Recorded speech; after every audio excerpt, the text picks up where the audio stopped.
Hello friends, good morning. চলে আসলাম নতুন একটা ব্লগ নিয়ে। তো নতুন সকাল দিয়ে আবারও শুরু করলাম। তো সকাল হয়ে গেছে, এখন রান্নাবান্না করব। তো সকালের কাজটা সেরে নিয়েছি, এখন রান্নাবান্না সেরে নেই। চলো পুরো ব্লগটা দেখতে থাকো। তো এই যে তোমাদের দাদা মাছ নিয়ে এসেছে, তো এখন এটা রান্না করব। ভেজে নিয়েছি, আর এই যে আলু কেটে নিয়েছি, টমেটো, এখানে পেঁয়াজ ভাজা হয়ে গেছে, টমেটোগুলো দিয়ে নেব।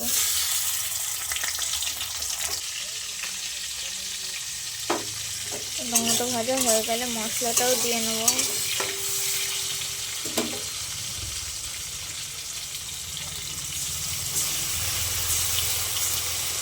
তো এখানে আদা রসুন বাটাটা দিয়ে নিয়েছি, এবার গুঁড়ো মশলাটা দিয়ে দেব। এবার দেব জিরের গুঁড়ো। তোমরা চাইলে রসুনটা স্কিপ করতে পারো।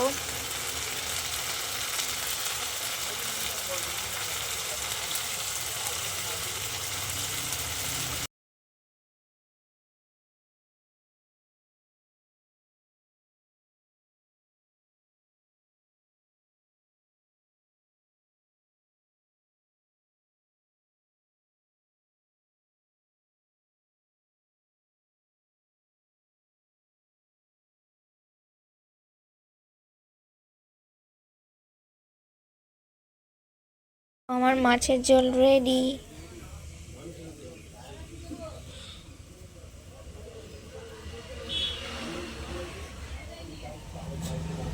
তো কাজবাজ কমপ্লিট করে আসলাম বাইরের আপাতত।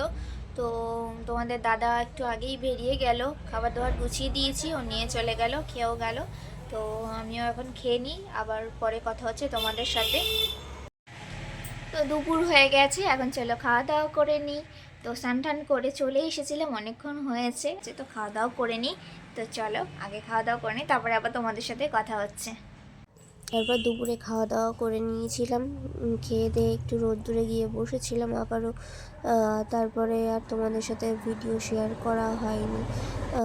এত পরিমাণে শরীরটা খারাপ হয়েছিল, প্রথমে বুঝতে পারছিলাম যে ঠান্ডা লাগবে, তো অ্যাকচুয়ালি সেটাই হলো, ঠান্ডা লেগে গিয়েছিল। মানে সর্দি, পুরো নাক ফাঁক বন্ধ হয়ে গিয়েছিল, এমন অবস্থা। তোমাদের দাদা ওষুধ নিয়ে আসলো, রাত্রিবেলায় খেয়েছি, তারপর সকালবেলা একটু সুস্থ হয়ে তারপরে তোমাদের সাথে আবার শেয়ার করলাম। Hello friends, good morning. চলে আসলাম নিয়ে। তো আজকে মঙ্গলবার, আজকে দিনটা দিয়ে শুরু করলাম। তো চলো পুরো ভিডিওটা দেখতে থাকো। বেলায় উঠে গাছ বসাচ্ছিলাম, এখন বানাচ্ছি চা। আদা দিয়ে দিয়েছি, এবারে চাটা দিয়ে ফুটিয়ে নিই। আমরা প্রতিদিন সকালে লিকার চাই খাই।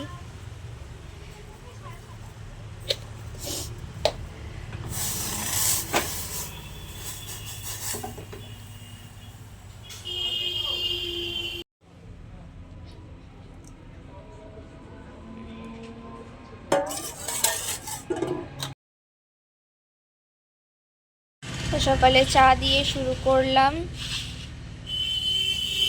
হ্যাঁ, তো তোমাদের দাদা এখন গাড়ি পরিষ্কার করছে আমাদের স্কুটিটা। আসতে নাও চা।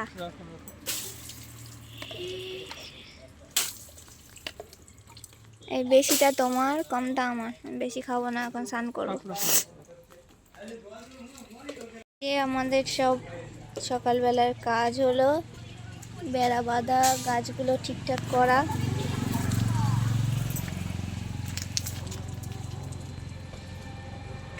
দেখো, এটা শিউলি গাছ বসানো হয়েছে, এটা হলো কমলা লেবু গাছ, তার পাশে আরো কটা গাঁদা গাছ লাগানো হয়েছে। এইটা এইটা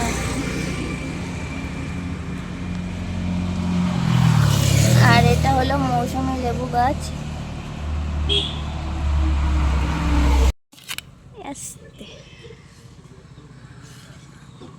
कैसे हुआ? তো স্নান করে চলে এসেছি, এখন খাওয়া দাওয়া করে নিই। এখন রান্না করেছি সিদ্ধ ভাত, তো ডিম ভাজা হচ্ছে ওইদিকে, আর এদিকে আমি আলু সিদ্ধটা মেখে নিই। তো চলো খাওয়া দাওয়া আগে করে নিই, তারপরে কথা হচ্ছে আবার। তো এদিকে আমি আলুগুলো বার করে নিয়েছিলাম। তো সকালবেলায় আলু সিদ্ধ ডিম ভাজা দিয়েই ভাত টাত খেয়ে নেব। কারণ সকালবেলা অনেক কাজ বাজ করেছি তো একটু বেলাই হয়ে গেল খেতে খেতে, সেই প্রায় অনেক দেরি হয়ে গেছে। কারণ সকালবেলায় সব রকম কাজ বাজ সেরে স্নান টান করে পুজো টুজো দেওয়া, বেড়া টেড়া বাঁধা, কত গাছ বসানো হলো আবার নতুন করে, তো সেইগুলো করতে করতেই সকালটা পেরিয়ে গেল। ওর জন্য সিদ্ধ ভাত নিয়ে নিয়েছি। তো এইটাই এখন খাওয়া দাওয়া হবে। আর ওদিকে তোমাদের দাদা ডিমটা ভাজা করছে, তো আমি এদিকে আলুটা মেখে নিই তাড়াতাড়ি, তারপরে আমিও যাব রান্নাঘরে। ও ডিম ভাজছে, তো ওকে একা রান্নাঘরে ছাড়া যায় না, আমার ভয় লাগে, কারণ ও সেরকম রান্নাবান্না তো কোনো সময় মানে করতে হয় না আর কি। এমনি অনেক সময় সাহায্য করে ঠিকই, কিন্তু একা ওকে ছাড়ি না, কারণ নইলে হাত হাত পুড়িয়ে ফেলে যদি, ওই জন্য আমি যাবো রান্নাঘরে। তো রান্নাঘরে গিয়ে দেখি তোমাদের দাদা ডিম গুলছে, কড়াই বসিয়েও দিয়েছে, তেলও বসিয়ে দিয়েছে। আমি গেছিলাম সাথে, কিন্তু ও ডিম ভাজতে গিয়েও আজকেও আবার হাতে একটু ছ্যাঁকা খেয়েছে জানো। আমি গেছি ডিম ভাজা করার ওখানে দাঁড়িয়েছিলাম, তো বলছে দাঁড়াও আমি করব, তো আবার ডিমটা ঢেলেছে, তারপরে যেই খুন্তিটা দিয়ে নাড়াতে গেছে তখনই হাতে একটু ছ্যাঁকা খেয়েছে। তারপরে আমি বলছি তুমি সরো আমি করছি।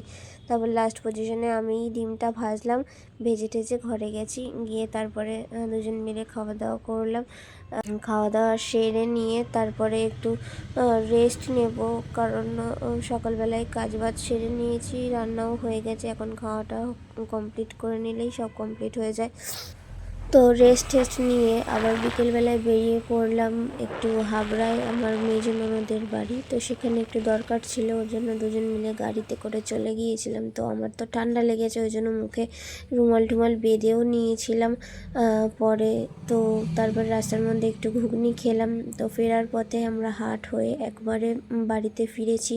তো ও বাজার করে নিচ্ছিল, আমি দাঁড়িয়েছিলাম। আমি গিয়ে আজকে কোনো কাজেই লাগিনি ওর, কারণ আমার এমনি শরীরটা খারাপ করছে, তারপর মাথা ফাথা যন্ত্রণা করছে, আর ঠান্ডায় কাঁপও দিচ্ছে, এত পরিমাণে ঠান্ডা লাগছিল। তো ওই নিজেই সব বাজার টাজার করছিল, আমি শুধু ব্যাগটা মাঝে মাঝে একটু নিয়ে নিচ্ছিলাম হাতে, কারণ আমি মানে হাঁটতেও পারছিলাম না, এমন অবস্থা হয়েছিল ঠান্ডার জন্য। এতটা রাস্তা জার্নি করে আসলাম, তো তারপরেও মাছ আনতে চলে গিয়েছিল, মাছ টাছ আনা হলে তারপরে বাড়ি ফিরবো। তো এই হাটের মধ্যেই দাদুর সাথে দেখা হলো, তো দাদু বলছে তাহলে তুই এদিকে আয় আমি আসছি। আমার দাদুও সবজি টবজি বিক্রি করে, তো তারপরে ওখান থেকে ঘুরে বাড়ি চলে গেছি। ভিডিওটা এই পর্যন্তই, ভালো লাগলে অবশ্যই লাইক কমেন্ট শেয়ার আর সাবস্ক্রাইব তো অবশ্যই করে দিও। ভিডিওটা বেশি বড় করতে পারলাম না, ঠান্ডা লেগেছে, কথার আওয়াজ শুনেই হয়তো বুঝতে পারছো তোমরা। তো ভিডিওটা পুরো কমপ্লিট করতে পারিনি ঠিকঠাকভাবে। তো যাই হোক, ভালো লাগলে অবশ্যই একটু কমেন্ট করে জানিও। তো আজকের মতন টাটা সবাইকে।